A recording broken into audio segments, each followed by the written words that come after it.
Next हम topic बात करते हैं इओसिनोफिल्स की। इओसिनोफिल्स क्या होते हैं, इओसिनोफिल्स का रोल क्या होता है, इनका न्यूक्लियस कैसा होता है, ये मल्टी लोब्ड होते हैं कि ये बाई लोब्ड होते हैं, ये सिंगल लोब होते हैं, इसके बारे में हम डिस्कस करते हैं। Eosinophils have a dense red granules। इसके पास क्या होता है, डेंस एंड रेड कलर का ग्रैन्यूल्स प्रेजेंट होता है। अभी जैसे हम पढ़ रहे थे कि ये ग्रैनुलोसाइट्स होते हैं, जो भी हमने न्यूट्रोफिल्स, इओसिनोफिल्स एंड बासोफिल्स हम पढ़ रहे थे, ये हमारे क्या होते हैं, एक ग्रैनुलोसाइट्स होते हैं। दैट मींस इनके पास ग्रैन्यूल्स का प्रेजेंस होता है। इसमें होता है हैव डेंस रेड ग्रैन्यूल्स। इसमें क्या होता है, डेंस रेड ग्रैन्यूल्स होते हैं, play a part in allergic response. जो इओसिनोफिल्स होते हैं, सबसे पहला पार्ट इनका जो होता है, ये हमेशा एलर्जिक रिस्पांस में रोल प्ले करते हैं। कभी भी कहीं पर भी हमें एलर्जीज हो रही है तो सबसे पहले जो सेल्स होती हैं फाइट करने में, वो हमारी आती हैं इओसिनोफिल्स सेल्स आती हैं। Next is count is increased in allergic. अगर हम एलर्जीज की बात करते हैं, अगर हमें पेशेंट को पता करना है कि इस पेशेंट के अंदर एलर्जीज है या इन्फ्लेमेशन है, तो हम कैसे पता करते हैं, अगर इस सेल्स के नंबर ऑफ काउंट्स क्या हो जाते हैं, इंक्रीज हो जाते हैं, तो इससे हमें पता चलता है कि जो पेशेंट है वो एलर्जिक पेशेंट हो सकता है या फिर कोई और कंडीशंस हो सकती हैं रिलेटेड टू एलर्जीज। इसका जो न्यूक्लियस होता है वो कैसा होता है, ये बाइलोब्ड होता है एक्चुअली। इसका जो न्यूक्लियस होता है वो कैसा होता है, वो बाइलोब्ड होता है। ये बाइलोब्ड, यहाँ पे बाइलोब्ड, ये जो होते हैं, ये पार्ट जो होता है वो लोब्स कहते हैं इसको। तो ये कैसा होता है, बाइलोब्स होते हैं। Eosinophils are bilobes. They have two nucleus in it. Next हम बात करते हैं टॉपिक की, दैट इज बैसोफिल्स। बैसोफिल्स हमारे क्या होते हैं, basophils have dark blue staining granules. इनके पास डार्क ब्लू स्टेनिंग ग्रैन्यूल्स होता है। They are the least numerous blood cells. ठीक है, इसके पास सबसे जो लीस्ट होते हैं, जो सबसे कम होते हैं, वो हमारे कौन से होते हैं, वो बैसोफिल्स होते हैं। Next is numbers are increased in leukaemias.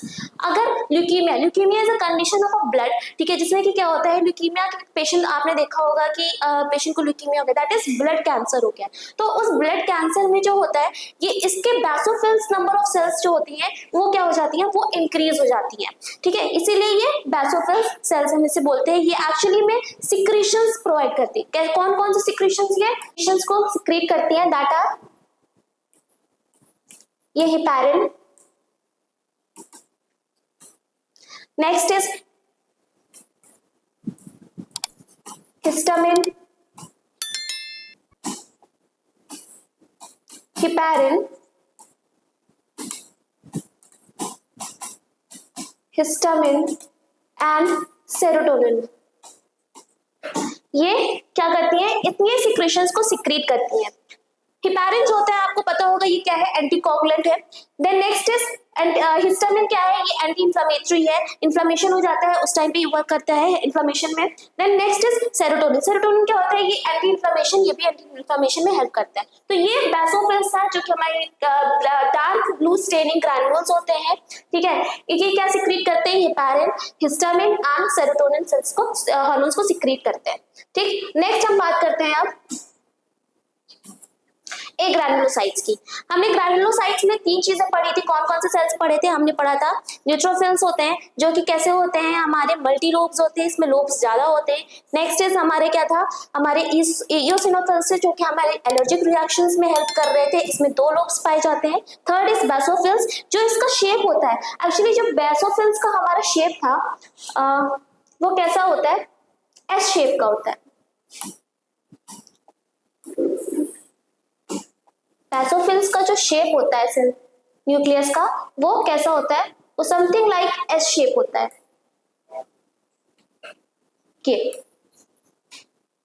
तो ये होती है हमारी बैसोफिल सेल्स। ठीक है, नेक्स्ट अभी हम आपको एक फोटो दिखाते हैं, जिसमें कि आपको पता चलेगा कि बैसोफिल्स, इओसिनोफिल्स कैसे दिखते हैं।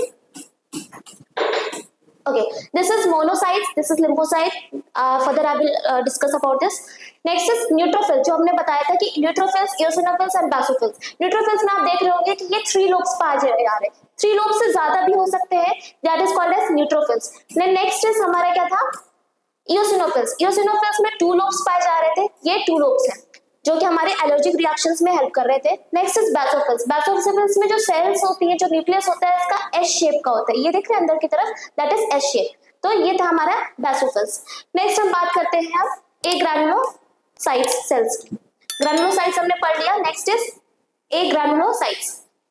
What are agranulocytes? Agranulocytes are the white blood cells that have no distinct granules in their cytoplasm. इसमें कोई भी granules नहीं present होते हैं, cytoplasm में कोई भी granules नहीं present होते हैं. That is why its name is agranulocytes. अगर granules होते हैं तो that is called as granulocyte. अगर यहाँ पे granules नहीं है तो इसको हम बोलेंगे agranulocytes.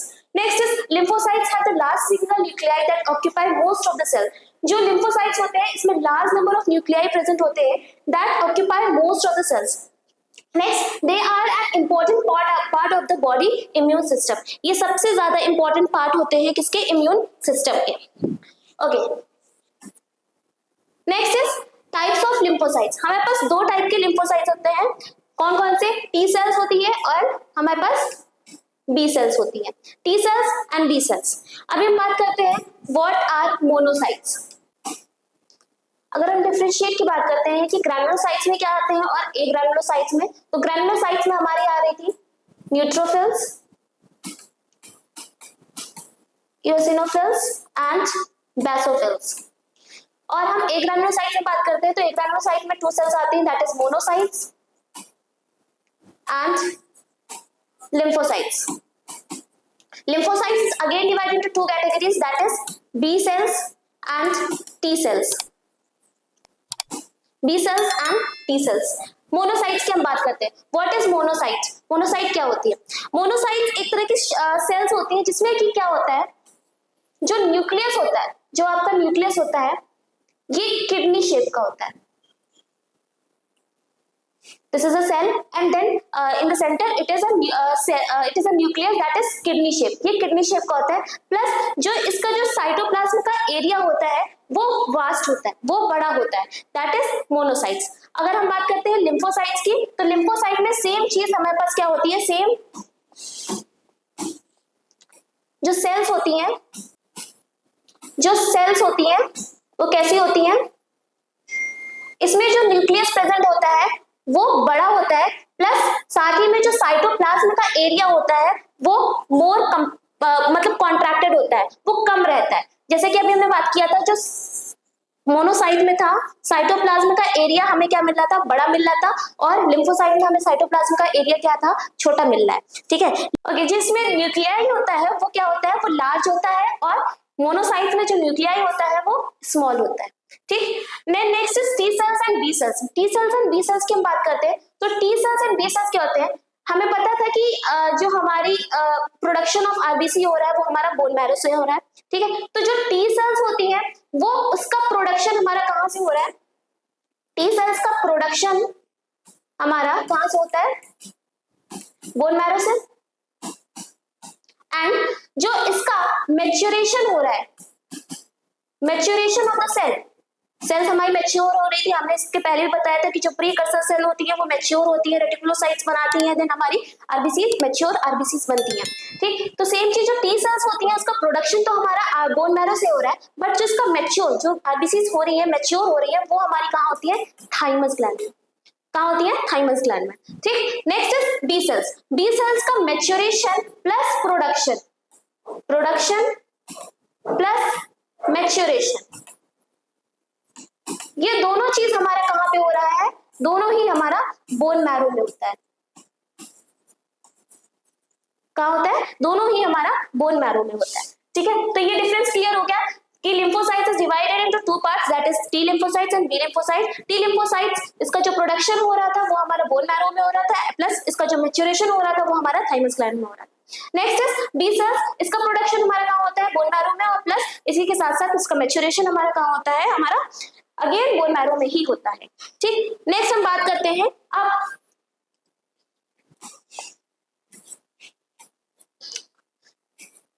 I have told about monocytes, I told about lymphocytes, what are they?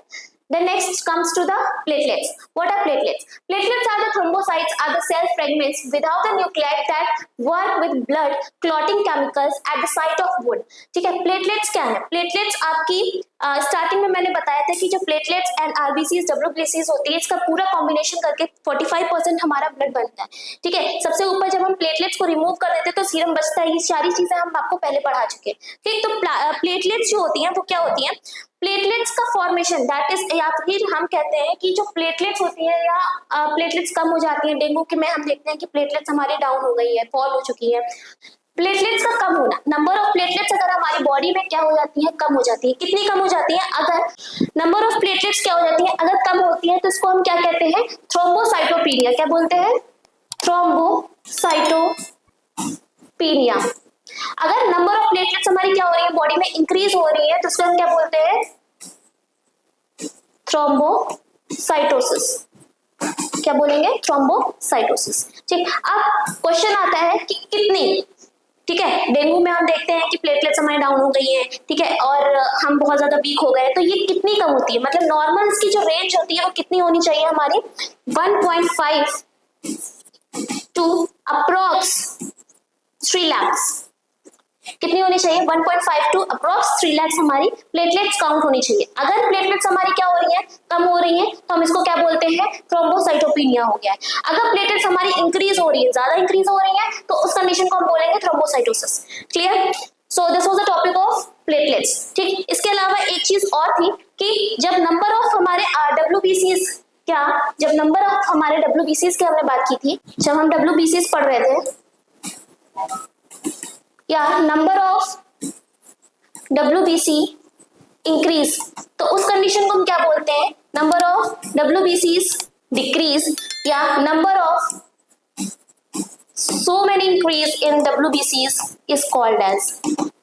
इसको हम क्या बोलेंगे? अगर नंबर ऑफ हमारे WBCs क्या हो रहा है, इंक्रीज हो रहा है, तो उस कंडीशन में हम क्या बोलते हैं?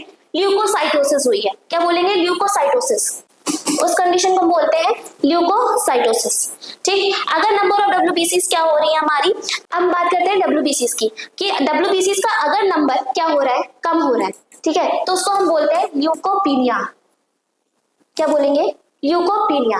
अगर WBCs का नंबर क्या हो रहा है, इंक्रीज हो रहा है, तो ल्यूकोसाइटोसिस। क्या बोलेंगे? ल्यूकोसाइटोसिस।